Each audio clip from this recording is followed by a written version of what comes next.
মুসা আলাইহিস সালাম আল্লাহর একবার প্রশ্ন করলেন, ইয়া রব আল্লিমনি দুআআন আদউ বিহি, আপনি আমারে এমন একটা জিকির শিক্ষা দেন যে জিকির দিয়ে আমি শুধু আপনার জিকির করব, কেউ এই জিকির করতে পারবে না। এই জিকির জানবো শুধু আমি আর জানবেন। কথা কোন?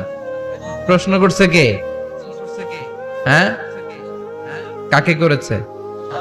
আল্লাহ এমন একটা জিকির শিখান যেই জিকির কেউ জানে না, আমি জানবো, আর ওই জিকির দিয়ে প্রাণ ভরে আপনারে ডাকবো। আল্লাহ বললেন, মুসা পড়ো লা ইলাহা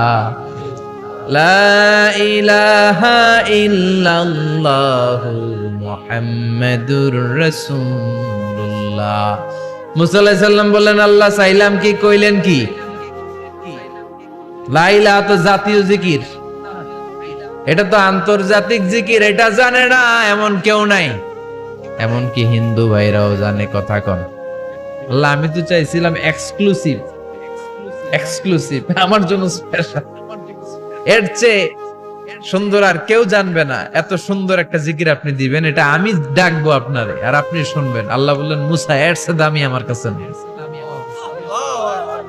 লাউ তাদউ লা ইলাহা ইল্লাল্লাহ ফি কাফা, লা ইলাহা রে যদি মুসা এক পাল্লায় রেখে দাও, ওয়াস সামাওয়াতুস সাবউ ওয়াল আরদিন, সাত আকাশ সাত জমিন যদি আরেক পাল্লায় রেখে দাও, লা ইলাহা এক পাল্লায়, সাত আকাশ সাত জমিন আরেক পাল্লায় ওজন যদি দাও, লা রাজাহাত কাফাতু লা ইলাহা ইল্লাল্লাহ, মুসা দেখবা মুহূর্তের মধ্যে লা ইলাহা ইল্লাল্লাহর পাল্লা ভারী হয়ে গেছে। সাত আকাশ সাত জমিন এক পাল্লায়, শুধু লা ইলাহা ইল্লাল্লাহ আর এক পাল্লায়, মুহূর্তে লা ইলাহার পাল্লাটারে ভারী করে দিবে কে? এটা বিপ্লবী বাণী। আমরা এটার ভিক্ষার মধ্যে লাগাইছি। এখন ভিক্ষা করার সময় লা ইলাহা আছে না নাই? একটা টাকা দিয়া যান, আমি গরিব ইনসান, আখিরাতে সওয়াব পাইবেন পাহাড় সমান। একটা টাকা দিয়া যান, আমি গরিব ইনসান, আছে না নাই? জুমার নামাজের সময় ভিক্ষা করে, একটা টাকা দিয়া যান, আর লা ইলাহার জিকির লগে, আছে না নাই? এটা আমরা ভিক্ষার জিকির বানাইছি, এটা তো বিপ্লবী বাণী। এই বাণীর পক্ষে যারা, তারা ন্যায় আর সত্যের পক্ষে চিল্লায় বলেন ঠিক কিনা? এই বাণীতে যারা বিশ্বাস করে, তারা এক আল্লাহর সামনে মাথা নত করে দেয়। গোটা পৃথিবীর কোন শক্তির সামনে ওই মাথা নত হয় না, ঠিক কিনা? এই লা ইলাহা যারা আমরা মানি, আল্লাহ ছাড়া কারো সামনে মাথা নত করব? কোন শক্তি আমাদের মাথা নত করাতে পারে? বিপ্লবী বাণী, এটা সংগ্রামী বাণী। এই বাণী এমন বিপ্লব তৈরি করে, গোটা বিশ্ব পাল্টে দেয়। এই লা ইলাহার ব্যাখ্যা করেছেন সাইয়্যিদ কুতুব শাহীদ তার তাফসিরে। নাম শুনছেন? কি নাম তাফসিরের? ফি জিলালিল কোরআন। ফি জিলালিল কোরআন লিখে উনি মিশর কাঁপিয়ে দিলেন। তিনি গোটা বিশ্বের জাহালাতকে তার তাফসিরের লেখনীর মধ্য দিয়ে তুলে এনেছেন। আর বলেছেন, আল্লাহর আইন ছাড়া পৃথিবীর বুকে কোনো আইন চলবে না। তার তাফসীর পরে মিশরের সব যুবকরা রাস্তায় নেমে এলো। আন্দোলনের চোটে পুরো মিশরে উত্তাল গণ আন্দোলন। ইনিল হুকমু ইল্লা লিল্লাহ, আল্লাহর জমিনে আল্লাহর আইন ছাড়া কিছু চলবে? পুরো মিশর টালমাটাল, সরকার টালমাটাল। সরকার প্রধান ছিল জামাল আব্দুল নাসের। কয়টারে জেলে ভর? কথা কন? হকের কথা বললে জেলখানা আছে না নাই? সাইয়্যিদ কুতুব শাহীদের জেলখানায় ভরা হয়। ওনারে জেলখানায় ভরার পরে আন্দোলন আরো 3 গুণ বেড়ে গেল।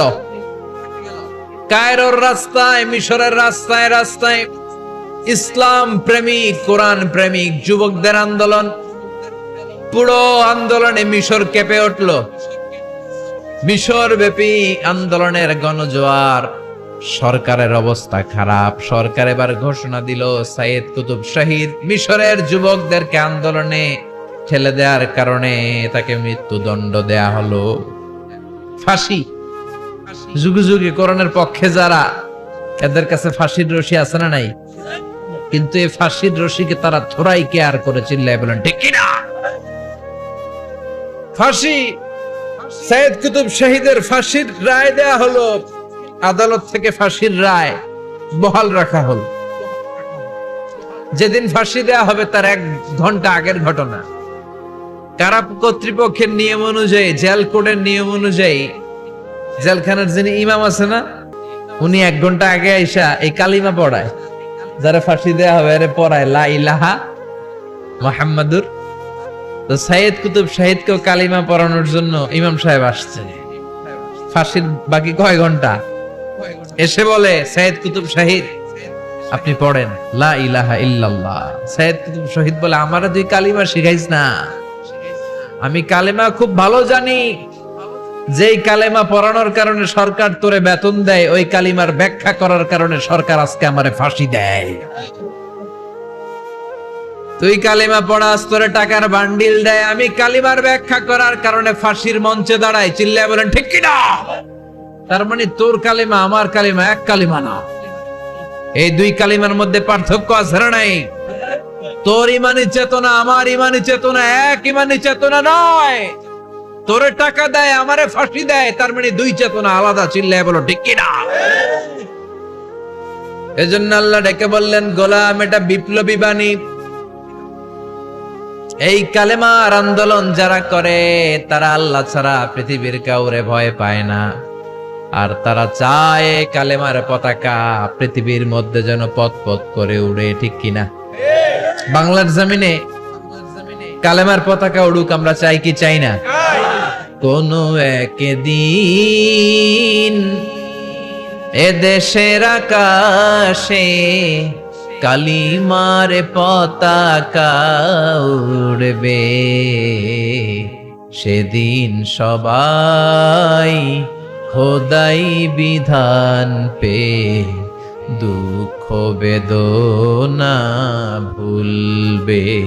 কোন একদিন এ দেশের আকাশে কালিমার পতাকা উড়বে, সেদিন সবাই খোদাই বিধান পে দুঃখ বেদনা ভুলবে। চিৎকার করে বলেন ঠিক কিনা?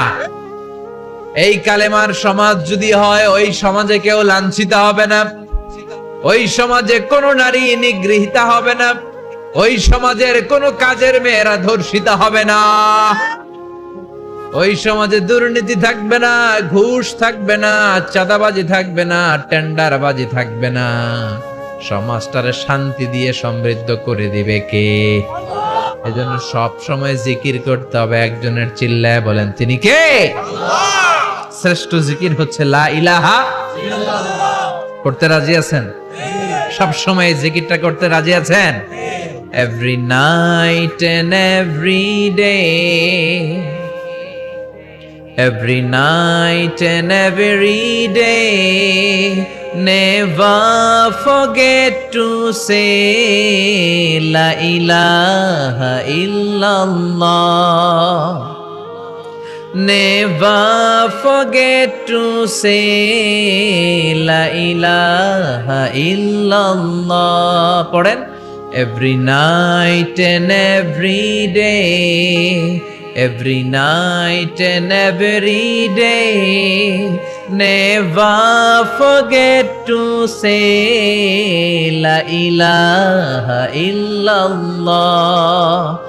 Never forget to say la ilaha illallah. Never forget to say la ilaha illallah. When you're walking down the street, use your time and repeat, and say in every heartbeat la ilaha illallah.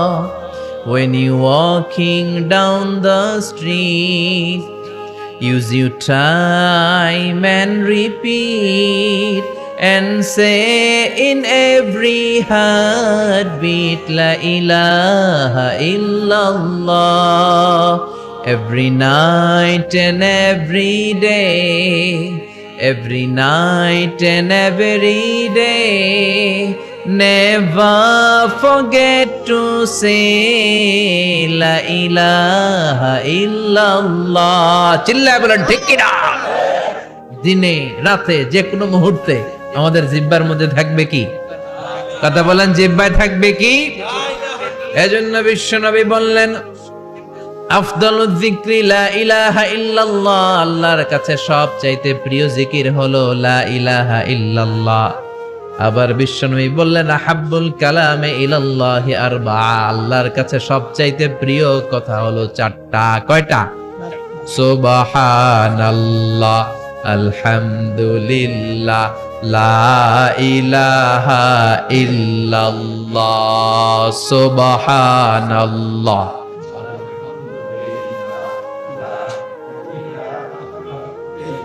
লা ইলাহা ইল্লাল্লাহ, মুহাম্মাদুর রাসূলুল্লাহ। সুবহানাল্লাহ পড়েন।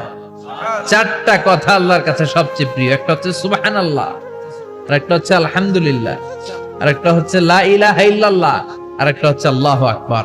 এই যে শুরুতে তিনটা তাকবীর দিছি, এই তাকবীরটা আল্লাহর প্রিয় কথা যে চারটা, এই চারটার মধ্যে একটা আছে না নাই? আওয়াজ করে পড়েন আল্লাহু আকবার। সবচেয়ে প্রিয় আল্লাহর কাছে এই চারটা কথা।